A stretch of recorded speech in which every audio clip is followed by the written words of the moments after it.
Good evening, everybody. We have a John Lamont special this evening. I am very excited. We have two scripts, both by John Lamont. There you go. How are you, Hey, John? someone's been keeping Good. themselves out of trouble. Yeah, someone's been writing. We appreciate Trying to that. keep busy. Absolutely. So I'm producing. I've decided to sink a fair amount of money into the um role playing adaptation of Palace for the Shadow Dark rule set. I'm sure this is going to be like the highest production value. It's got a better production value than the rule book for Shadow Dark. As because Scott Harbin is doing it. He's doing all the interior artwork and the layout and stuff. And so Diane and Avery and myself met with Scott on Sunday, and we're just general conversation. And somehow like the boundaries came up, and he's like, "Well, I'm not going to do like that one guy wanted, but like the naked chick in the car, like that was John Lamont." And then Diane Avery, "Oh yeah, that's John." And then I showed him the cover for that he did for Palace 5. He's like, "That's the closest I ever did for nudity." I'm like, "Well, John Lamont approves," which you did, John. He goes, "I'm not," and I'm not surprised. You were very much the talk of. No, Of I very much approve of that cover he did for you for Palace 5. I'm Did glad. you show him the Whiskey Paint cover and tell him like this was, this is what he could have been his? No, Um, just kidding. no, I don't do that. Yeah, That's okay. What Scott I'm, will not do, Whiskey Paint will provide. yeah, I'm looking forward to. We've been working on a Kickstarter that he's going to run, that will feature my comic books, but also like a lot of cool versions of his artwork for me, that he did, for me for Guinevere and whatnot. That's available in like super cool formats, never to have been seen before. And I figure his audience will eat it up, and it'll probably, bring in many tens of thousands of dollars. I'm hoping, we'll see. But Good luck with that. yeah, that would be nice. Um, Always nice to find people who want to work with you. All right, so Diana's not here yet. I figure I know she wants to be. So I guess we'll skip the cannibal script and come back to it and do the Project Delta script, because that's the first 10 pages. All right. Well, tell me why we're doing the first 10 pages of. This is the because I decided to put the comic book into production. Oh, So, snap. Okay. Okay. um, so that's why this is the first 10 pages. I want Okay. to just see how it plays and how much Danny's going to hate doing the lettering. Okay. I mean, So, Danny's probably going to love doing the lettering as long as the characters are obvious as to who they are in the art. Well, Felipe's doing the art, so you don't got to worry about that. I'm now less worried about the characters looking appropriate in the art. Thank you. Is Keith Garvey gonna be doing a cover here of issue 1? I don't know if Garvey is going to do it. It'll either be Garvey or Marissa Pope. Good old Marissa Pope. She may not be appearing in issue 1. Tell her I said hello. Frankie will be featured on a cover of issue 1, regardless if she appears in issue 1, the character that is. Of course. So I got to do something to make money. Yeah, we're gonna sell. So you're selling Sir Not appears in this film. Yeah, we're gonna sell cheesecake images of a woman who's not in the book. I like it. Well, she's in like 5% of the book. You're gonna see her later. Wait, so she gets like a half page? She'll get like a couple pages here and there. All right, and let's read this thing. New year, new John Lamont. Let's go. Page 1, interior Laoust Middle School, computer lab, day. Panel 1, splash page. Students varying 6th to 8th grade sit behind computers as the teacher walks between the rows. The clacking and clicking of dozens of keyboards and mice fill the air. The screens show a typing app loading. Teacher. I'm not the teacher. We need a teacher. Load up typing quiz 2B. Remember, accuracy is important, more important than speed. Slamming the keyboard at 100 words a minute might work in Elden Ring, not when you're doing transcriptions. Elden Ring is a text-based game. Anyways, page 2, interior Laused Middle School, computer lab day. Panel 1, as the teacher passes Marcus Robbins, 12-year-old's desk, he glances past, making sure she doesn't turn back. Oops. Panel 2, series of panels. Angle Marcus's keyboard. Marcus types Control Alt T. Panel 3, angle Marcus's monitor. A terminal window appears over the typing quiz. Panel 4, Marcus types on the keyboard. Panel 5, oh god, Daddy has to letter this? Yes, enjoy. As I said, I wanted to see how much you're going to hate lettering it. Okay, what I'm going to say right now is remind Felipe to use a perspective grid. He does something hacking some anime. Panel 6, a student's computer monitor suddenly starts blaring heavily pixelated hentai at full volume, drawing the attention of everyone in the room. Sound effect, Japanese moaning. Page 3. Bless you. Bless you. Panel 1, the teacher turns abruptly as all the students stare at the pixelated, now spelled correctly, computer screen and laugh out loud. Bobby, what are you doing? I didn't do anything.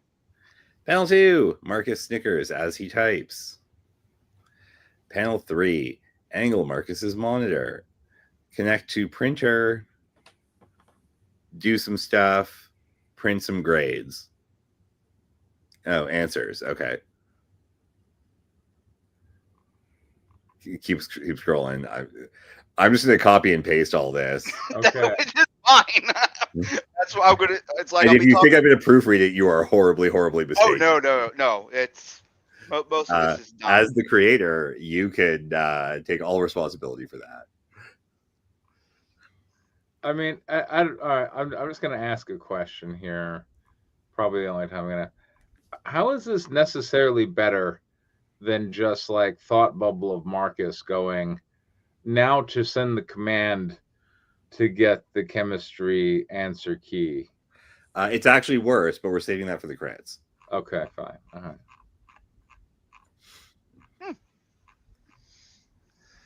All right, go ahead. 4, interior Laos Middle School. Panel 1, the teacher stands holding the power cable of the computer as she stares down at the students. At the student. The student. She is pissed. He stares up in utter shock and embarrassment. The rest of the students continue giggling. To the Principal Snyder's office. Now. Panel 2, as the student, now with a capital letter, walks into the room, the teacher scolds the rest of the class. Timers are still going on those quizzes. This will affect your words per minute grade. Mm-hmm. Panel 3, Marcus's smartwatch buzzes. $100 received in Venmo. Hell yeah. Great, I need to find a fucking font for that. Panel 4, Marcus smirks, glancing at the smartwatch as the teacher calls out to him.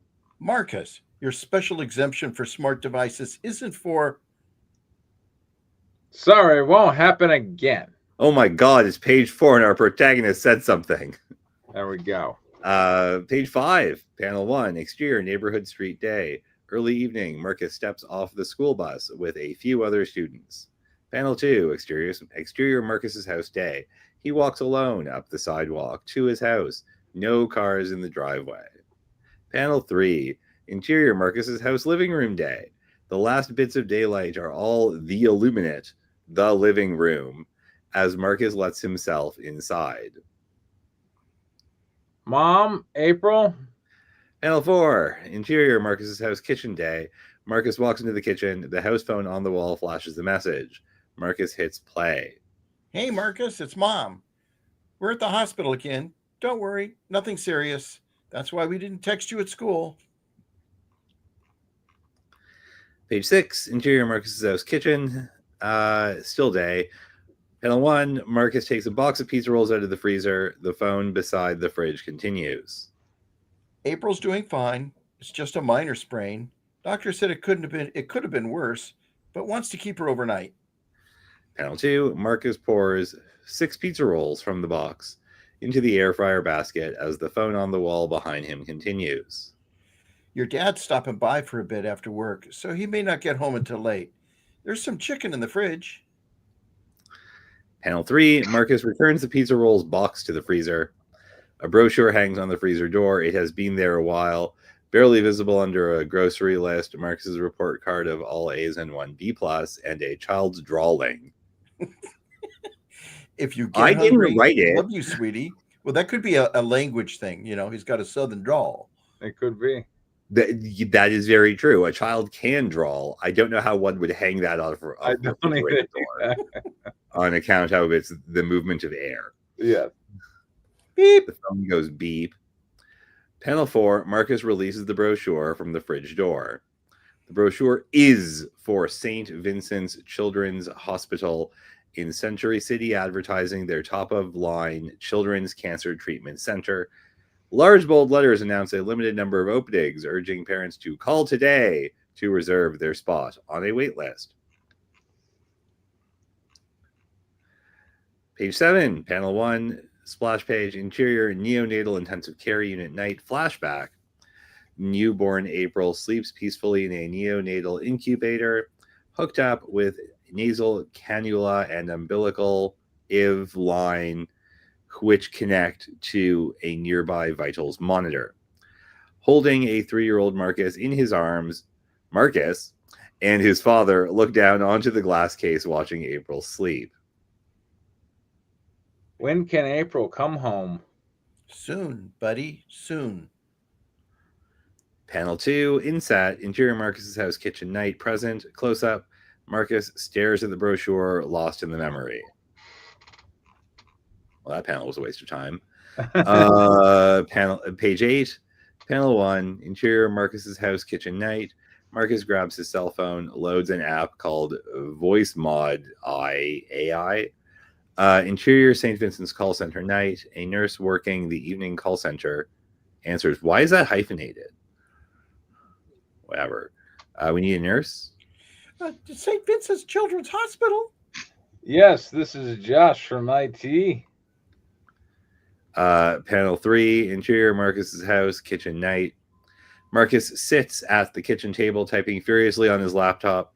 His cell phone sits behind him, screen alight.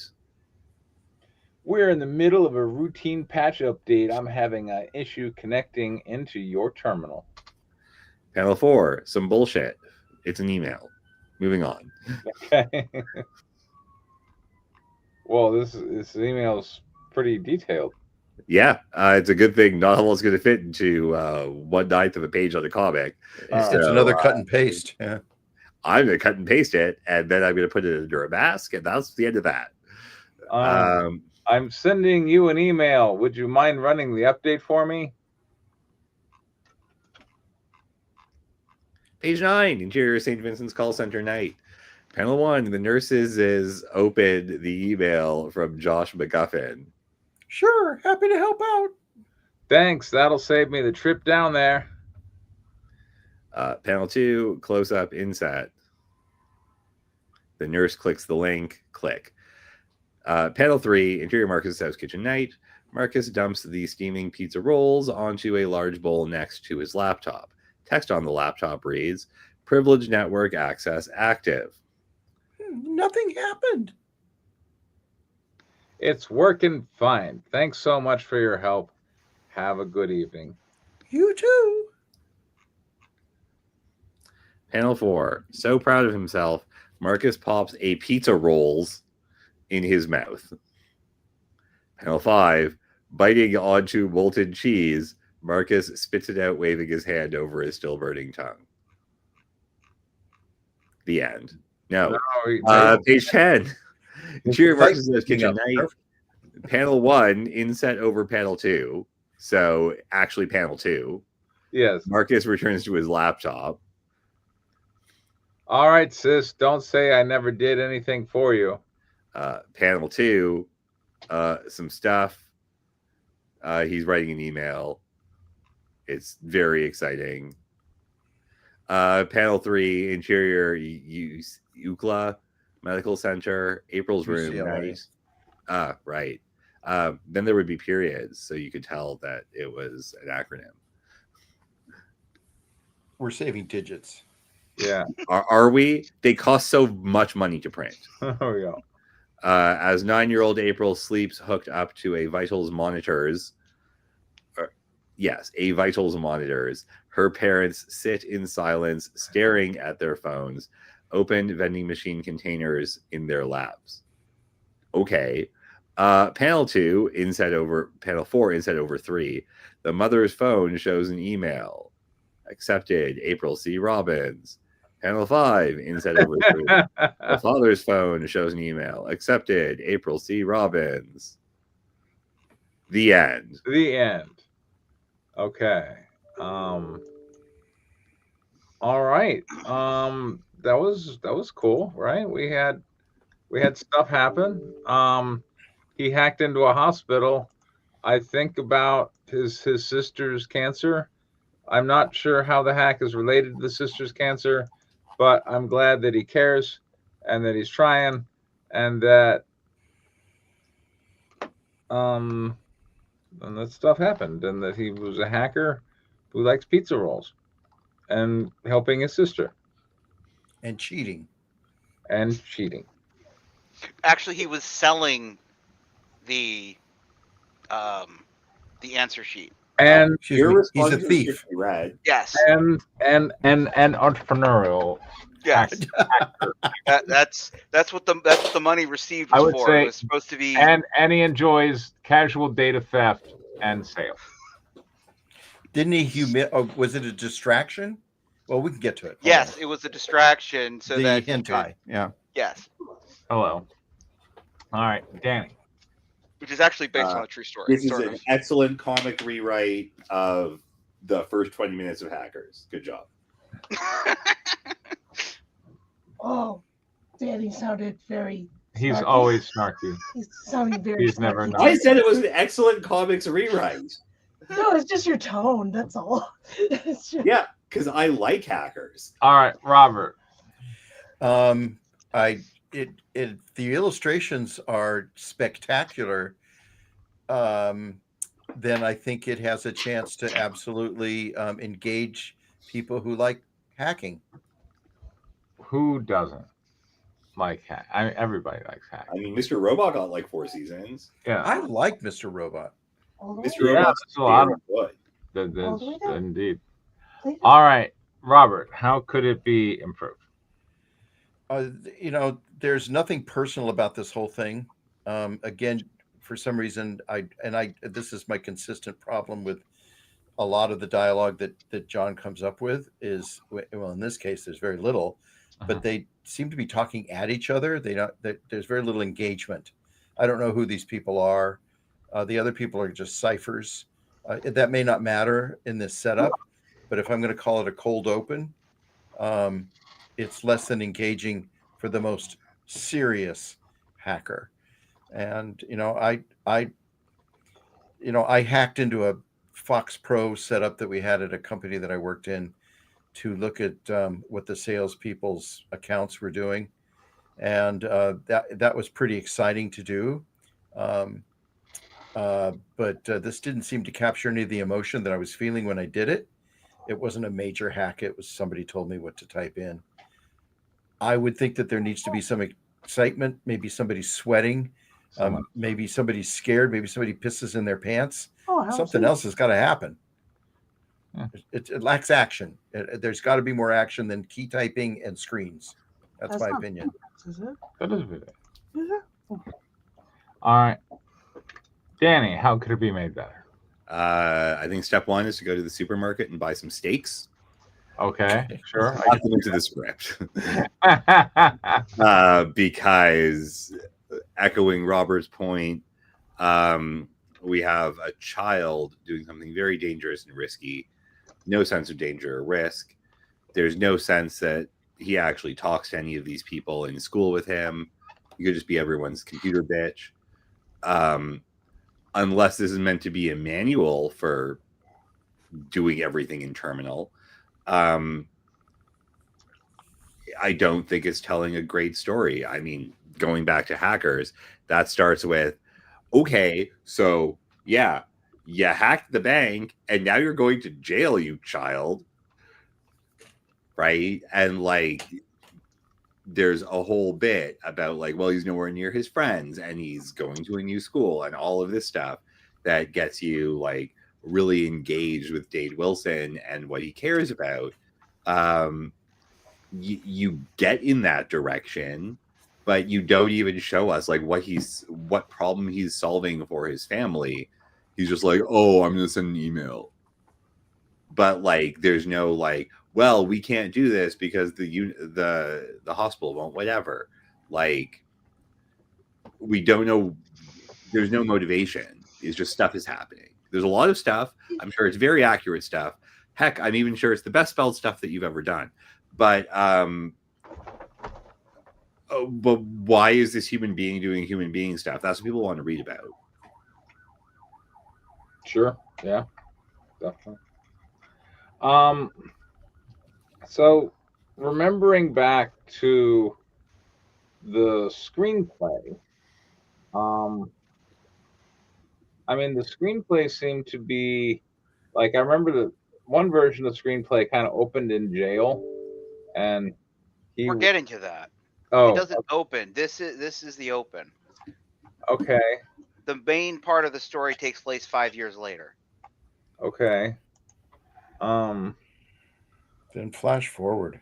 I mean, I like the one that opened in jail. I really don't know that this gained you much than just opening in jail. You know, opening in jail, we can see him maybe having a hard time in jail because he's probably like a computer geek in a place where there really aren't any computers and geeks just get beat up. You know, so in the shower. Yeah. Do a conversation in the shower. Right. So, you know, like I'm trying to keep this one PG-13. So. Well, they don't have to do anything. You can Yeah, I just be didn't say, threatened. yeah, and like, naked. it doesn't have to be like gay porn. It could just be like your typical prison drama with a guy who is having a tough time in prison. It's vulnerable. That's what the shower represents. Or perhaps he's having an easy time in prison because somehow he's found a way to market his computer skills, despite the fact that really didn't have much access to computers in prison. But maybe like the warden values his IT, so, you know, something. I don't know. But like going back when he was in middle school, before we flash forward to when he's in his 20s, I don't feel like I really gained much from this, you know, preview of the hacker who's going to be the guy who wrote Golden Arrow that gets stolen and used to do nefarious things on the internet, right? Like I would just rather meet him in prison, in my opinion. Hey, Preston, you know what sounds like would be really interesting? Knowing this is Golden Arrow MacGuffin. Yeah. Wouldn't it be interesting if the prelude actually, I don't know, involved the Golden Arrow thing? That would be interesting, right? Like it would be interesting if we open up with like meeting the villain. You know, like, and you know, going back to the screenplay, I remember that was something that I felt we needed more of, because the villain is a hacker that we never see. We just see like, oh, he did this thing, and that's not satisfying, right? Like we don't get to see like the villain being villainy. It's just, oh, they did something in cyberspace, and now we're just looking at the result. That's actually an interesting hook. Is that if he's hacking away doing this kind of mild ass stuff, trying to steal it's serious, but he's, you know, trying to steal it, and then the hacker sees where he's doing and interferes in it, and the way I would position it is the threat of a pedophile, but he's not a pedophile, but he's dangerous, and the kid recognizes that this guy is older, more skilled, and he's dangerous. And show he's scared. Don't show that he's, you know, a smart ass little kid that gets away with everything. Show that he did something and he got really scared. That'd be interesting. What scared him? Then we're hooked. Then you've got us for another 6 or 7 pages of like, yeah, well, let's find out what scared him. Anyway. Something. So yeah, that's those are my thoughts. What do you think, John? I mean, John wrote it. Yeah, he could tell No, we're all full of shit. I mean, I don't care. That's fair. no, He is on the hot seat all day today. No, you guys gave me an idea.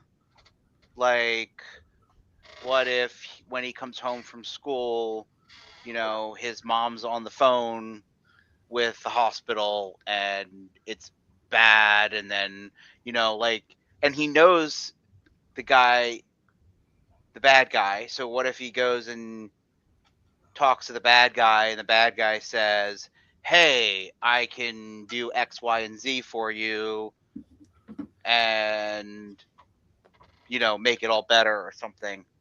Because it's kind of like a mentorship thing, and then the guy kind of burned him. Grooming. Oh, it's grooming, and that's what I Yeah. meant. Is that he grooms him as a hacker, and says, "Hey, listen, you're really smart." That's sort of weird. It's like, "Hey, dude, please help me." And the dude's like, "No, I'll show you how to do it." And then, maybe then our hero feels betrayed by his former mentor. That sounds really dramatic and interesting. Yep. And then basically you say, "I'll show you how to do it." Smash cut to dude's in jail. Perfect. He's already explained what he wants to this mentor figure, and he never leaves him alone after that. He finds him hacking into this to get the answer sheet to the test, and they bond a relationship.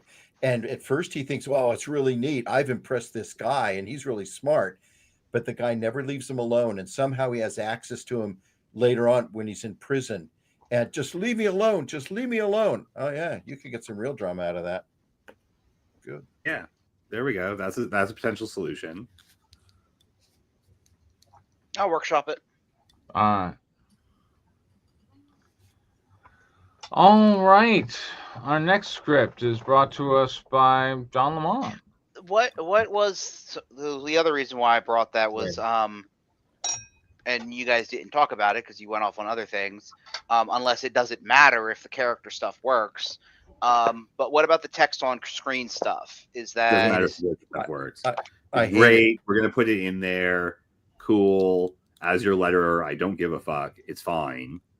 I mean, but in terms of like engaging people, like I would maybe if you want to like write like a here's how you hack the planet like letter every issue, that might be a place to put it.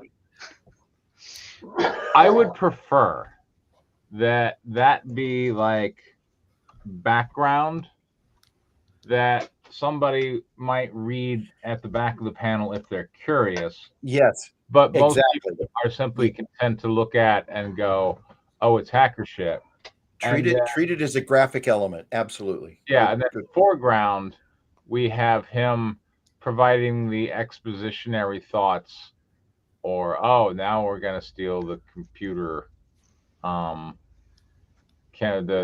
much as people hated technobabble in Star Trek, the one thing it's good at is being like, okay, do we have to care about any of this, yes or no? Yeah. And usually it was no, and then there's usually an analogy and like all of that stuff, right? Again, you can like it or not like it, but once you get to the point of the scene, that part needs to be understandable, and technobabble is good at that, right?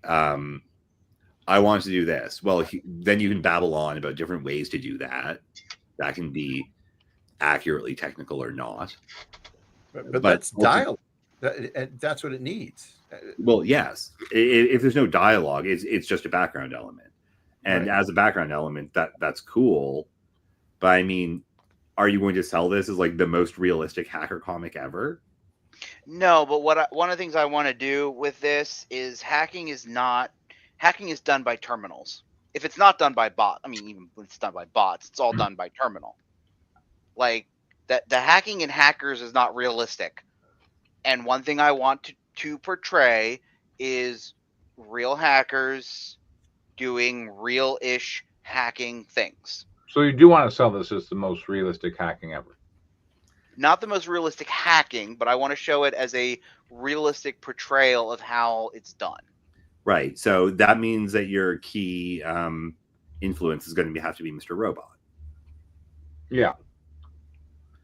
Because, like, the thing about Hackers is the visual stuff was obviously all wrong. The actual Right. dialogue was, like, largely on point. Say what you will, Risk Architecture did finally take over in 2020. Right? So what people could do was, like, reasonably on point. I'm sure there's versions of the scripts that were, like, less 90s-y, whatever. But, like, the realistic hacking show is Mr. Robot.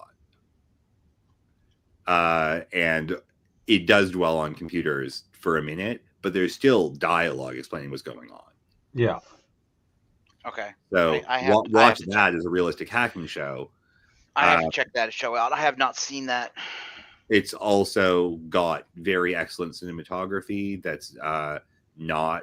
Avery was really interested in that show for a long time. It's really brilliant good. dialogue too. The dialogue. Dialogue's very good. The story's good for the first 2 seasons.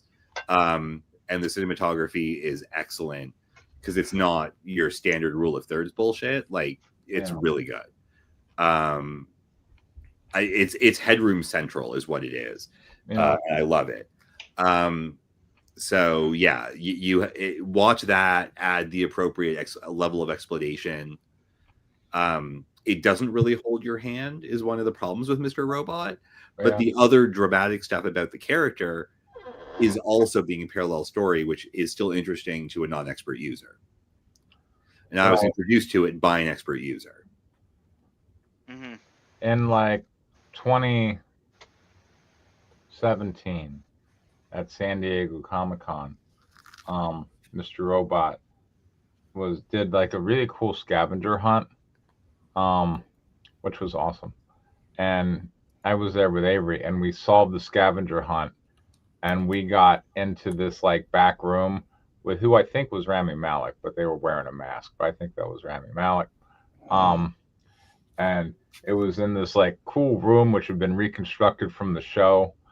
And when we like interacted correctly, the phone rang, and it was next to me, and I picked it up, and I got spoilers for the next season.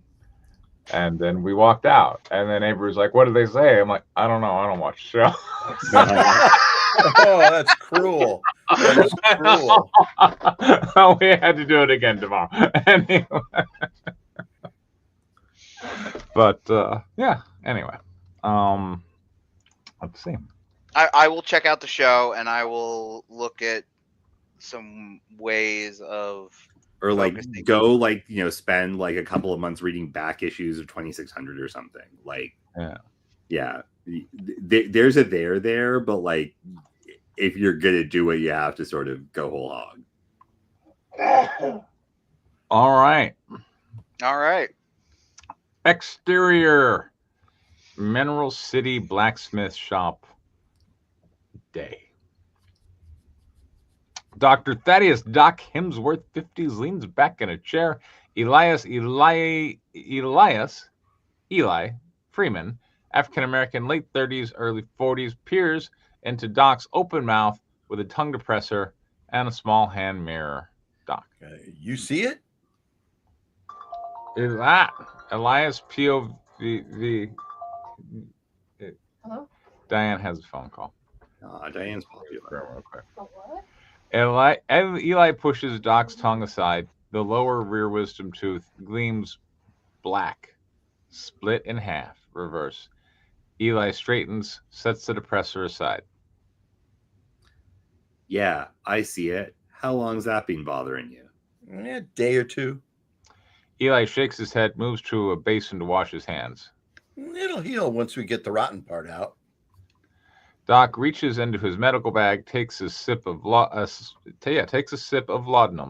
then sets out suture needle and thread. Eli returns with a bottle of whiskey. Doc swigs, swishes, spits into a nearby spittoon. All right, Eli. Eli grips long forceps, leans in. Hold still. He twists hard, crack, one piece comes free. Mouth open. Don't want you cutting yourself worse. Eli dives back in, another hard twist, the root pulls free. Doc leans forward, spits blood. Lean back. Eli twists with depressor and mirror. Gotta get the other one, too. Doc grunts. Might as well. Eli grabs the forceps again. It's coming sooner or later. Better to stitch them together. He clamps the remaining molar, twists, yanks it clean.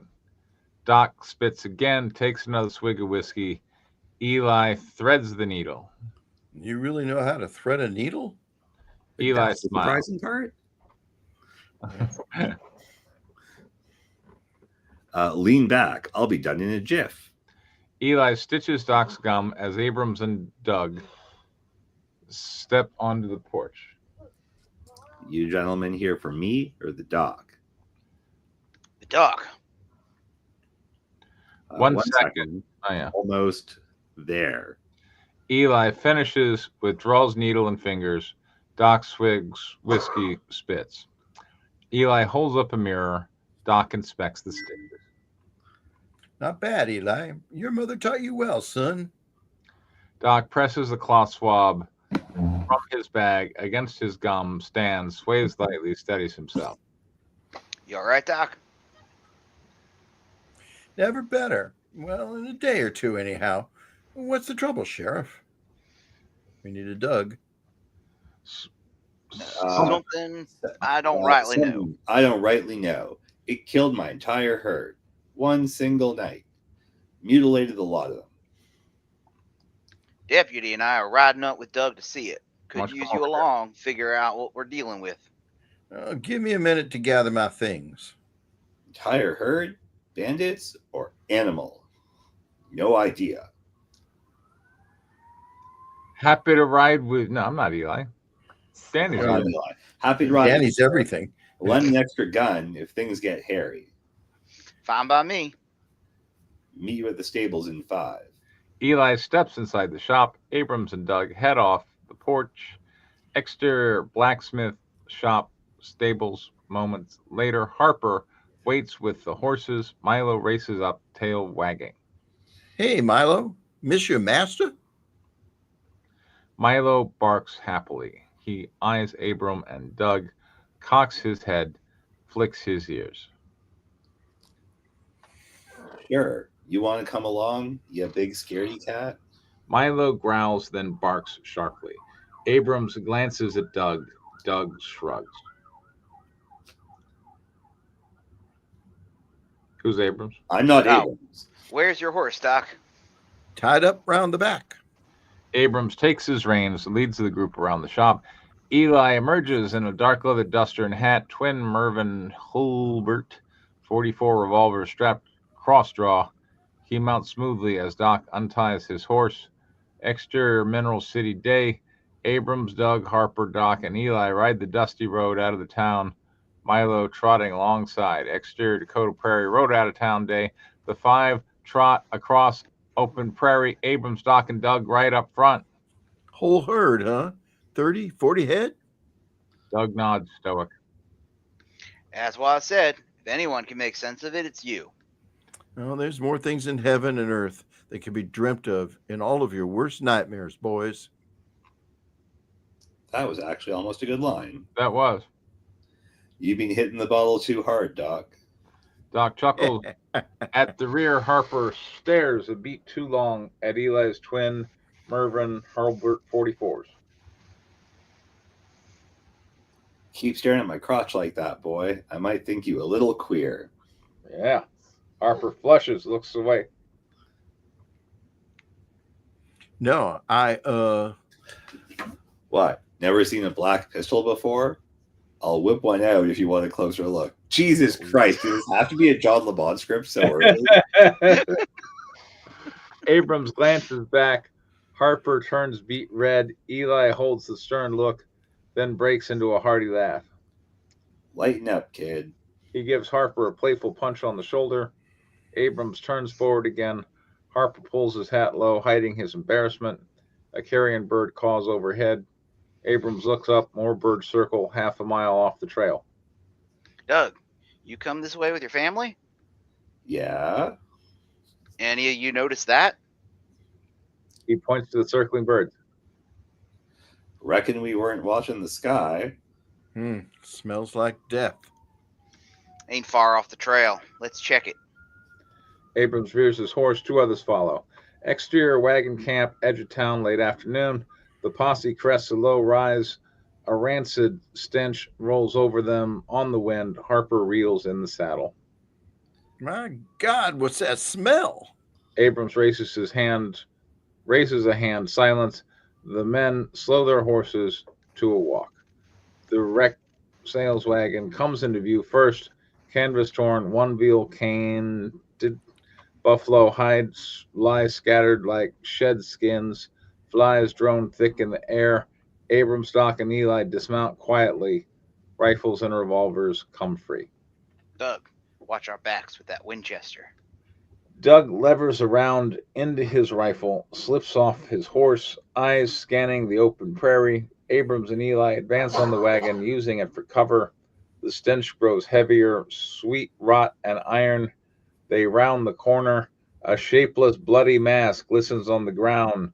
Chunks of meat and bone fused into a wet pile. No recognizable form, just red ruin. Abrams freezes, revolver raised. Eli flanks him, eyes hard. Eli crouches by the cold campfire. Ash still holds the shape of logs. A bedroll lies twisted, a half dragged towards the grass. Clothes scattered nearby, a man's vest, a woman's corset, stockings. Doc and Harper approach from the wagon's far side. Harper's face drains, he swallows hard. Steady, kid. Doc peers into the open wagon flaps. Silas sample case sits upright. He flips it open. Rows of tonic bottles glint inside.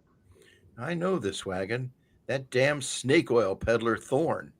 Sheriff, didn't you run him out of town last spring? No answer. Doc looks up. Abrams stands 20 feet away, staring at the ground, motionless. Doc and Harper cross toward him. Eli kneels among the scattered clothes. His fingers brush something hard.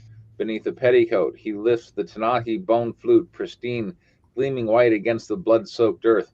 Intricate carvings catch the fading light. He studies it for a long beat, then slips it inside his duster pocket. Doc and Harper reach Abrams. Abrams grazes down at what's left of Ruby. Her severed head rests atop a torso, one perfect breast intact. I'm glad we had the one perfect breast. Otherwise, you know. Gotta have at least one. Well, I guess it's all salvageable then, right? Yeah. What, dear? Shannon Tweed.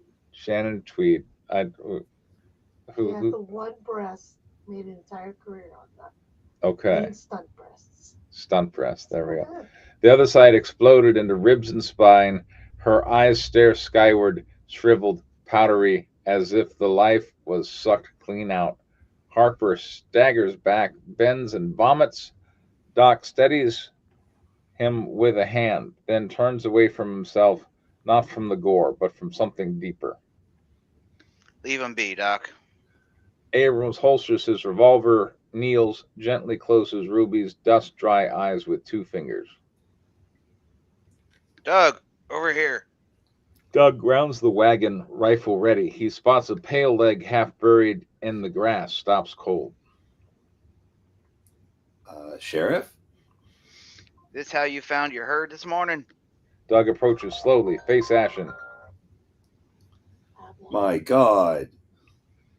Recognize this girl? Ruby. Worked at the tavern. Sweet kid. A long beat, wind stirs the grass. Eli, see if you can find a shovel in that wagon. On it. Eli rides dropping. Oh, sorry. out to search. Yeah, but what? On it. Sun's dropping, Sheriff. We ain't leaving her for the coyotes. Ain't Christian. On that Preston? I'll help dig. Come on, deputy. Work will take your mind off it. Doug guides a shaky Harper away. I just got to Preston. Diane, you want to take that phone call in another room? Okay, maybe. All right.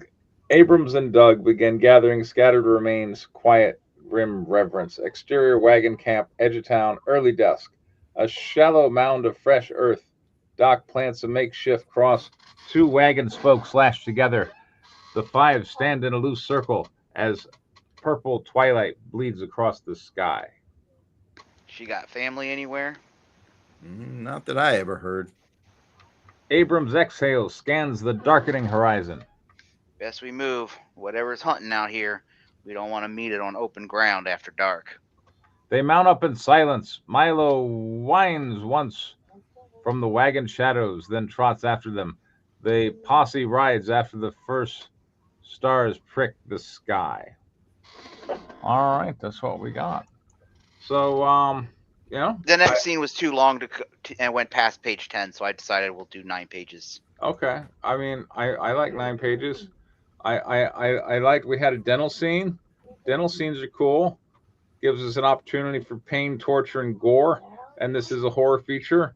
And people have anxiety about the dentist. So that gives us a lot of opportunities. We have absolutely murdered bunch of I think those are cows. See, that's the point. We're guessing they're cows, but we don't really know. But they're probably cows, as well as some people and a boob. We got a lot of pain and suffering in 9 pages.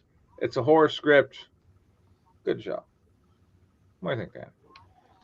I also loved the dental scene. I thought it was really good. And that was a scene I really liked. Robert. I'm assuming Eli is black for the basis of having some diversity. It did say black in the script, I believe. Yes, African American. Except, so that's probably a smart move at some level. I'm going to say structurally, and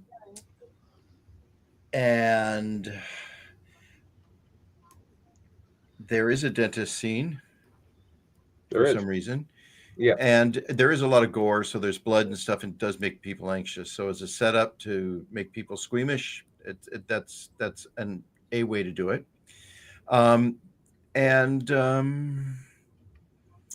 It gets them to the scene of a horrific murder pretty quickly. So that's good. So we're never too far away from blood and gore.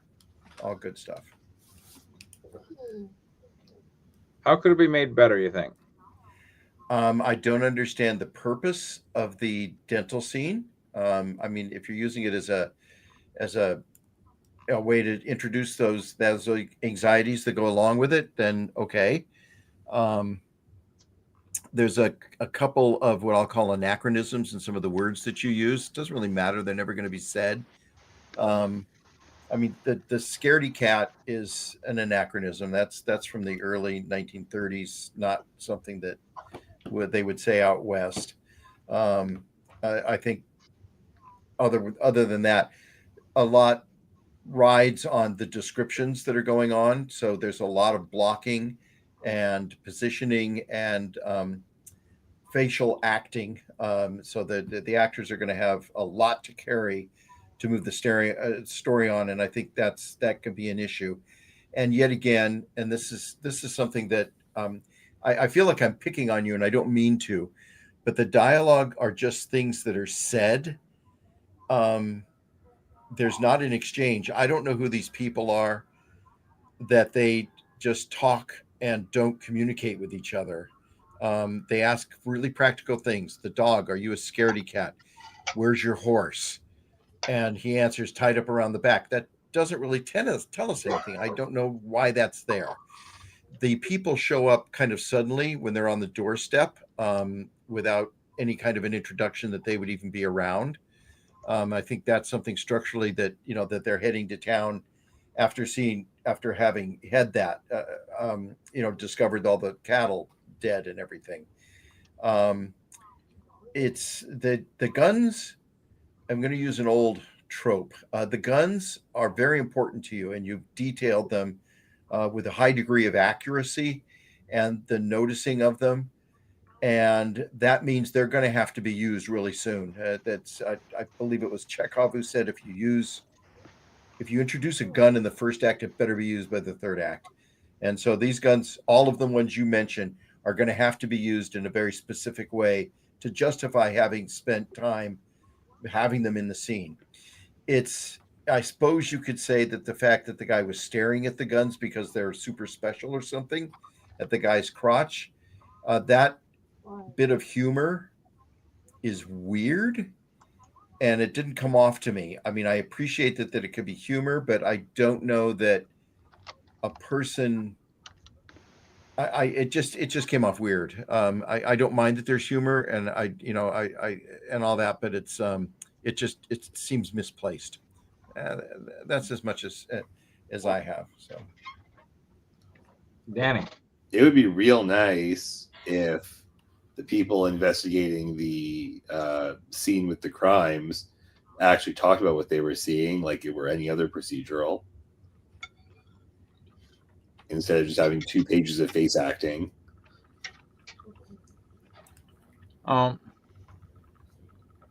Is that what you got? I mean, yeah, but I don't feel like it's trivial. That's fair enough. Fair enough. All right.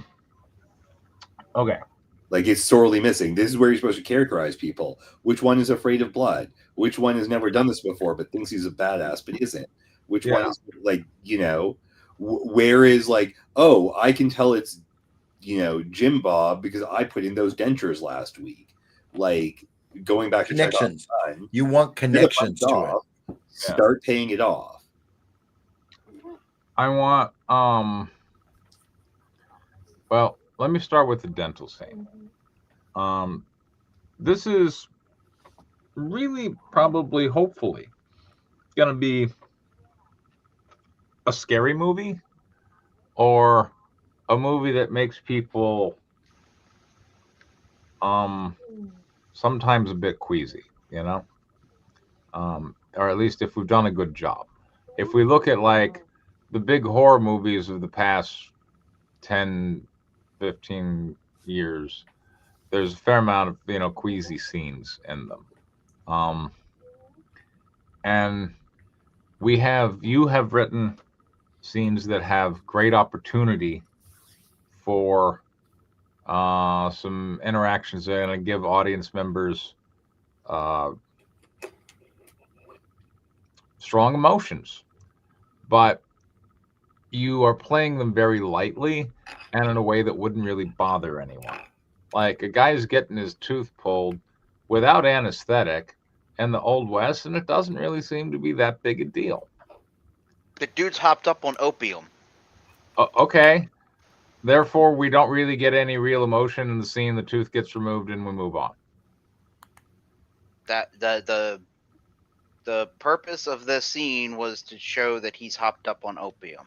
Okay, the purpose of a horror movie is to make people uncomfortable, and you have an opportunity there to do it. And I suggest you do so. Yeah, I don't have any opium. I'm sorry, Doc. You're going to have to deal with the whiskey. There you go. Yeah. Now you got conflict. Everybody understands there's going to be pain. Right. Yes. You need to make your characters suffer and struggle. And I don't really see much suffering and struggling. Despite the fact you are putting them in fairly difficult situations. Like I want like the guy who's just lost his herd to a horrific thing that he can't even describe to be more shook. He seems way too collective. He's like, yeah, something killed my whole herd. Can't really explain it. Can you come check this out? Sure. Yeah, I'm bankrupt now, but what the hell? Yeah, and I'm scared. Yeah, like that guy should be terrified and bereft. I mean, did he know the woman who had the one perfect boob? I mean, like, it's no one even recognized that single perfect boob. Right. Like, I'd recognize that boob anywhere is a real thing. Right. They all recognize the boob. That would be the thing. And that actually is slightly horrific, and also that's appropriately funny. Right. Yeah, and tattooed. That's why they all recognize it. And they all look at it and say it in unison. Oh my God, it's Ruby. And because they all know that boob. Yeah. So I want you to look at these scenes as I want Robert to write this down. Yeah. As a way to make the characters suffer, emote, cope, and bond. And Yeah, so needs more suffering, definitely. Go Buddhist on it. So stronger emotions, and more visceral, queasy scenes that provoke people to feel a bit uncomfortable. Other than that, I think you're definitely in the right ballpark. Um, I would like, again, going back to the flute, which is the MacGuffin that is driving the entire movie. Um, I I would still like it to be treated. I know I said this before, but like it's just like, oh, there's this thing. I'm gonna pick it up. I'm gonna put it like. There's not a sense of foreboding or menace to the artifact, which is tied to summoning demons that caused all this. I want there to be um, a, a a bit more personality to the artifact itself. Maybe it burns his hand when he picks it up, Yeah. and he has to play with it. Like wrap it in something to get it in his pocket because it burnt him or something, Well, or he starts wouldn't take it vibrating. with him if it burns him if he picks it up. I mean, It's more akin to the One Ring. They touch it, they look at it, they can't stop staring at it. They have to have it. They don't tell anybody. I mean, it's okay. the One Ring. It's not the Necronomicon. Then you're Okay, going to have to It's a put completely different. The concept I'm going for is the One Ring. It's something that they have to have. They want to have. They want to carry. fair enough. Like, But if it's the One Ring, then I would like someone else to go, "What's that you got there?" and him to Yeah. go, "Nothing." Yes. And he puts it away. Like that now we have a conflict between characters. I'm gonna go, "No, you haven't." No, I don't. Right now, there's struggle. Anyway. I don't know where I heard this, but somewhere recently I heard storytelling described as chasing your characters up a tree and then throwing rocks at them. Yeah, 3-act structure. Yeah. Act 1, you put them up a tree. Act 2, you throw rocks at them. Act 3, you bring them down from the tree. Yeah. Well, you've gotten some of your characters up a tree with your previous intro, but I haven't seen a single rock throw in this 10 pages. Right. well, we're not in Act 2 yet. Then remind us they're in a tree. Yeah. Anyway, maybe Doug, joins into Blaster with everybody else and recognizing Ruby's perfect hit, and then finally opens up about what the hell happened, how he's feeling about it, and starts like not being in shock. Oh, I think Harper should slip on that wet, bloody spot that's there, and he's like, then he's covered in blood. Then we've got blood showing there, and it's gross blood. yeah. Get these people like immersed. That's in one the way to world find that it. you've created. Or maybe Eli is like, oh, this is that dude's jawbone. Again, the fillings. Like, yeah, there's not rock throwing and there's not tree climbing. And if you want there's to keep walking around, and you want to keep the humor in it, he finds the jawbone and says, "Oh yes, I recognize this. I replaced those. It's pretty good work." Just do things where they pull into themselves. Like, and damn, and I'm then, good. You like, I'm sure, why learning- not? Then show us Yeah. his egomaniac. And then you can start to plant more of that humor in there, such as you had. It's not a comedy. Well, Here's the thing, though. But horror, You've got delivery certain amount and of comedy. you've got tension and release. And you can release the tension with violence or with comedy. Comedy and horror both require the same technique, which is timing. Right. So we know it's a horror scene. They're walking into a bloody clearing.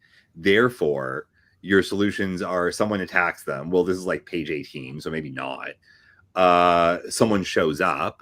That's a conflict. Or a little bit of comedy that is importantly character building. Who is climbing up the tree is real important. Because you climbing up a tree with your best friend is not you climbing into a tree with 7 other people that you hate and you all want to kill each other. Then it doesn't matter if anyone throws rocks at you, because you guys might just, get yourselves out of the tree that way with a lot of violence. Like, that's a movie. John, you've created, I hope you're still there. You've created a world. Now you have to have these people suffer from this world. and we need to see that suffering. They need to talk about that suffering. They need to challenge the other people about, like, why aren't you more upset, or something that engages them with each other rather than having them like encapsulated to themselves. And I'm going to say one other thing. I think you have too many characters here. I don't see the need for Harper. I don't see the need. I know you're going to kill some of them off, but They're all going to die. yeah. Oh, yeah. They all die. And I got to spread out the deaths. So that's why I need 6 of them. But you don't need to spread out the suffering. No, not at all. Let them suffer in this horrible world you've created. Okay, the hardest part for most people is they can't build a world. You built the world. There's fear. There's something they don't understand. It's really gruesome. And these tough rural people are concerned about it, and they're scared by it, and they're disgusted by it. They vomit in the corners, all these kinds of things. And it's people they know, they're realizing, people they may not have even liked. But now they're connected with the people they didn't like. I thought you got rid of that guy. Yeah, but I didn't want to get rid of him. I mean, dude, integrate some of the personality that these people have reacting to what's going on. And then you've got a gruesome world, and you start to feel like, oh, that guy's really going to hate the next thing that happens. Right. And so the audience starts to join in and say, like, oh my God, if he's going to see the herd, what's going to happen to him then? He's not going to make it. Yeah. Yeah. So you got to give these characters more difficult lives and more emotions. I mean, like, the actors are going to be feel cheated if you're not giving them some cool emotions to act out in all these really interesting scenes, So, John, let me ask you a question. You don't have to answer it. Maybe it's rhetorical. Do you take each character and write like a character profile of them, so that you can, determine an arc for them, how they're going to change as they go through the different scenes? I have something like that. Not.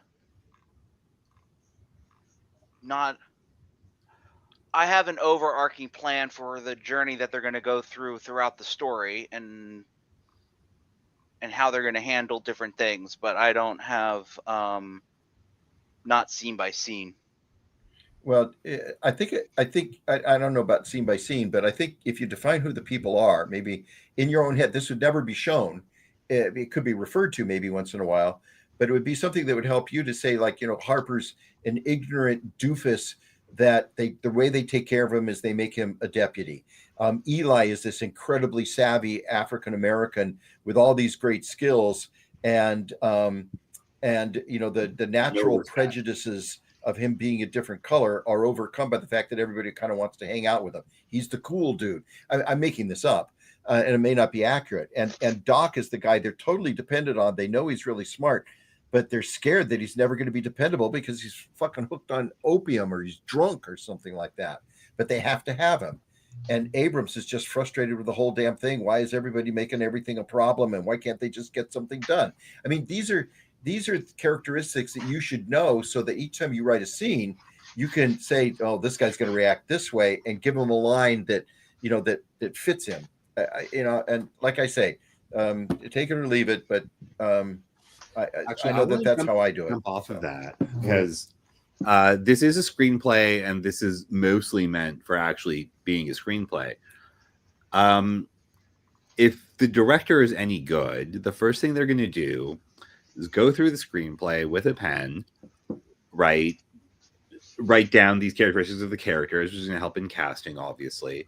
And then as they try and figure out their shot list, the first question they're going to ask themselves for every scene is, whose scene is it, and what's the important transformation here? Because that's what they actually have to give the actors notes for. And I feel like as the writer, you can go into a scene saying, okay, here's a bloody nightmare scene in the forest, right? Whose scene is it? Let's say it's Eli's. Man, I recognize that jawbone. That's some damn good work on the fillings. It still makes me laugh. But he respects himself. He knows he's good, and now he's getting some external proof, just seeing it from a better angle, right? Well, okay, that's whose scene it is. He's the expert who gets to explain, no, I know it's this guy. I did this like a couple months ago. This was a lot of work. Like he's the one who gives the exposition because it's his scene, and you fill the exposition with his character, right? That's a way to not have all of your scenes sort of feel like it's just people talking at each other, because suddenly it's infused with a perspective. So hopefully that helps. It's certainly a step that's going to happen in the filmmaking process. And it's going to feel more filmable when it's like really obvious whose scene this is by the time someone's done reading the scene.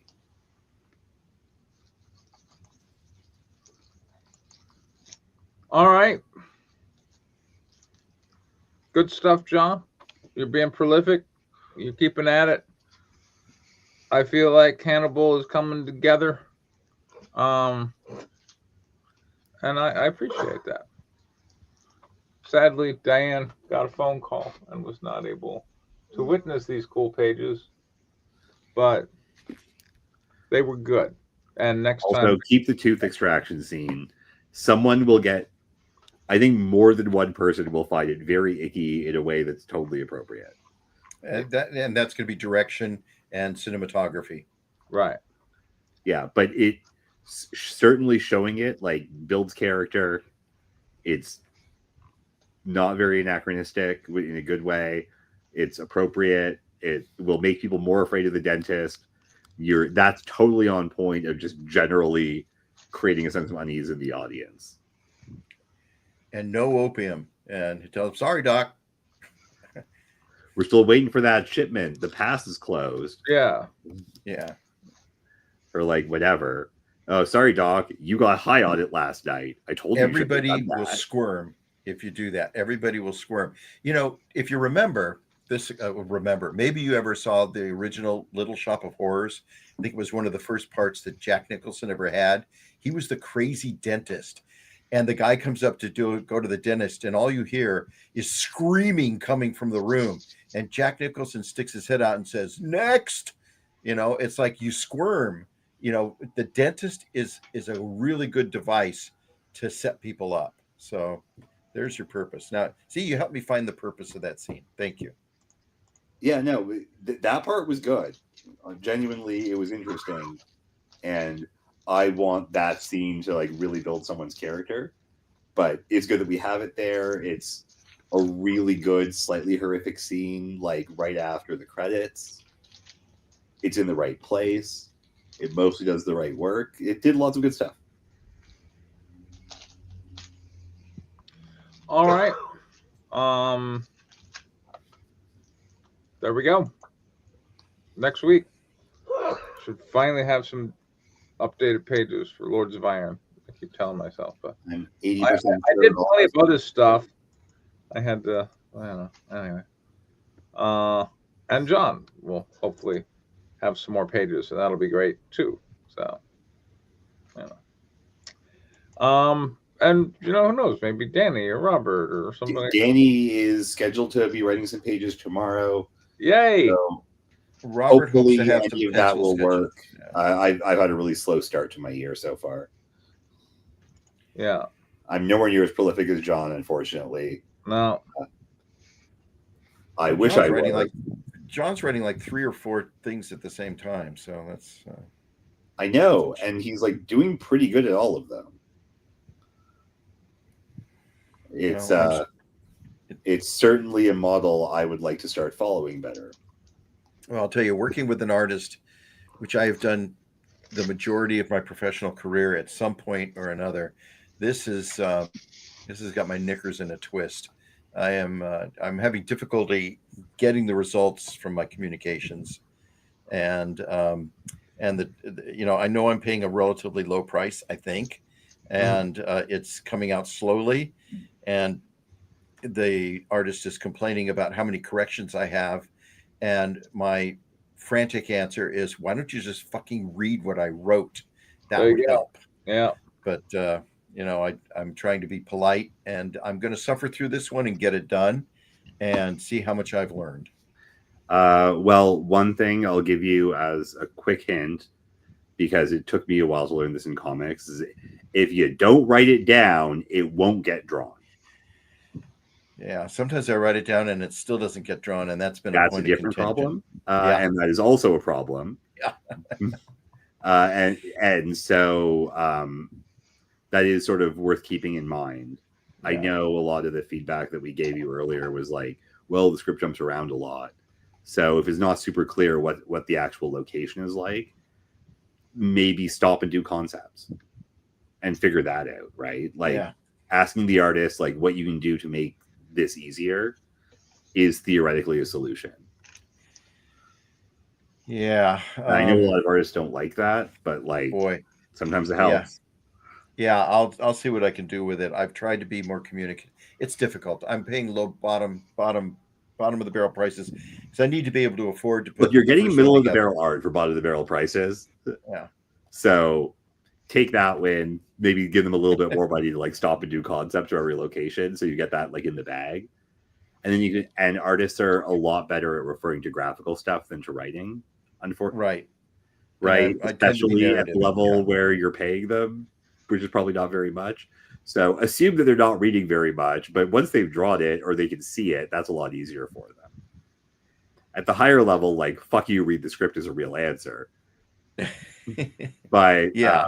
you don't want to be that bellicose about it. So Not yet. okay, this is clearly a problem. Do you want me to like give you another $20? Let's do let's just do a quick concept and sketch so we know what this location is like. And that's as soon as I get these pages back that I've already paid for.